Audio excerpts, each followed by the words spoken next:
आज मुख्यमंत्री देवेंद्र फडणवीस यांना पत्रकारांनी विचारलेल्या प्रश्नाचं उत्तर देताना उद्धव ठाकरे गद्दारांना माफ करणार नाहीत यावर बोलताना, जर ते गद्दार होते तर त्यांना महाराष्ट्राच्या जनतेने मतदान का केलं, काय निवडून दिलं, यावर महाराष्ट्राच्या जनतेला खरी शिवसेना शिक्कामोर्तब केल्याचं देखील त्यांनी पत्रकारांशी बोललंय। तसेच पहिल्यांदा देवेंद्र फडणवीस यांनी नागपूरच्या स्टाईलमध्ये उद्धव ठाकरे यांना सल्ला दिला। आत्मपरीक्षण करणं म्हणजे आपल्या चुका निदर्शनास येणार, तसेच आरशामध्ये चेहरा पाहणं, कारण एकनाथराव शिंदे यांची बाजू मांडताना देवेंद्र फडणवीस कमी पडत नाहीत आणि पडणार देखील नाहीत, कारण खरी शिवसेना ही एकनाथराव शिंदेची आहे। म्हणून महाराष्ट्राच्या जनतेने एवढ्या मोठा आमदार निवडून दिले। तसेच मुख्यमंत्री म्हणाले, माझ्याजवळ एवढा वेळ नाही की मी उद्धव ठाकरेंच्या प्रश्नाचं उत्तर देईन, मला कामं भरपूर आहेत असं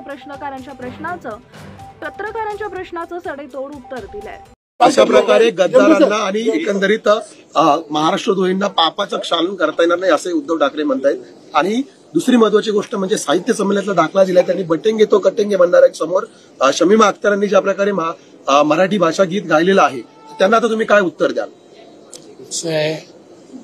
उद्धव ठाकरे हे अशा गोष्टी बोलत असतात, रोज जर त्याला उत्तर द्यायला लागलो तर एवढा वेळ थोडी माझ्याकडे आहे। पहिल्यांदा उद्धव ठाकरेंनी आत्मपरीक्षण केलं पाहिजे की समजा तेच जर खरे होते आणि हे जर गद्दार होते तर काय महाराष्ट्रातल्या जनतेने गद्दारांना वोट केलाय? हा तर महाराष्ट्रातल्या जनतेचा अपमान आहे। महाराष्ट्रातल्या जनतेने ज्यांना निवडून दिलं आणि शिवसेना म्हणून ज्यांच्यावर शिक्कामोर्तब केला त्याला तुम्ही गद्दार म्हणताय, मला वाटतं तुम्ही आरसा बघितला पाहिजे असं माझं मत आहे।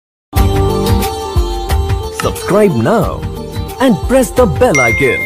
Never miss an update.